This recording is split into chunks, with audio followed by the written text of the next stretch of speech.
Welcome to Enterprise Selling Excellence. My name is John Klymshyn, and over the course of this series, we will share with you some ideas that will help you to win when you're selling to the enterprise. One of the things that you will hear from me on a regular basis is that we want to put concepts together in groups of 3 or 5 or 7. The reason for that is that this is how we will process, record, store, and be able to retrieve ideas, concepts, practical actions, and applications. So for today, there are 3 things I want to share with you. One is the distinction between invitation and permission. Second is a not so simple but very clear definition of what selling is in my mind. Third, yet another definition, which is the definition of the word to qualify or the verb to qualify. As you go through this series, the goal is that you walk away with things that you can not only think about, but find a way to put into practical use. So there's a very distinct difference between invitation and permission. We are accustomed in polite society to ask people if it's okay to blank, or can we go ahead and blank? Because as salespeople, what we want to do is we want to draw in the revenue.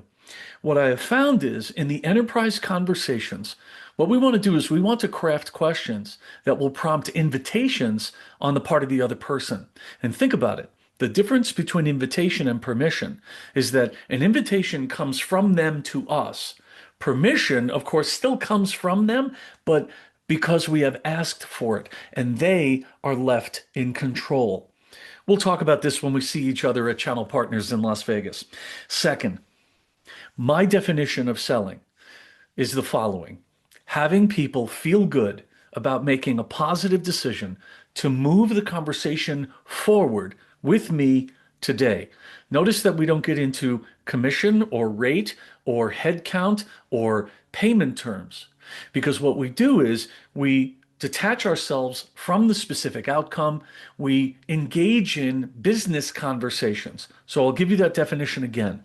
Having people feel good about making a positive decision to move the conversation forward with me today. And then third, for this particular video, the definition of the verb to qualify, which in my experience is a regular and consistent challenge for experienced salespeople, in that once we get away from our definition of what it means to qualify, we start to lose our way. So let's make sure that we have clarity here, because to qualify is defined as meeting specific criteria. You as an enterprise salesperson or someone that leads a team of enterprise salespeople, it's really critical that you have specific criteria for who you want your customers to be in the future. And in the next video and several after, we will talk about the difference between selling and attempting to close today and building a compelling and profitable future. I'm John Klymshyn. This is Enterprise Selling Excellence. See you next time.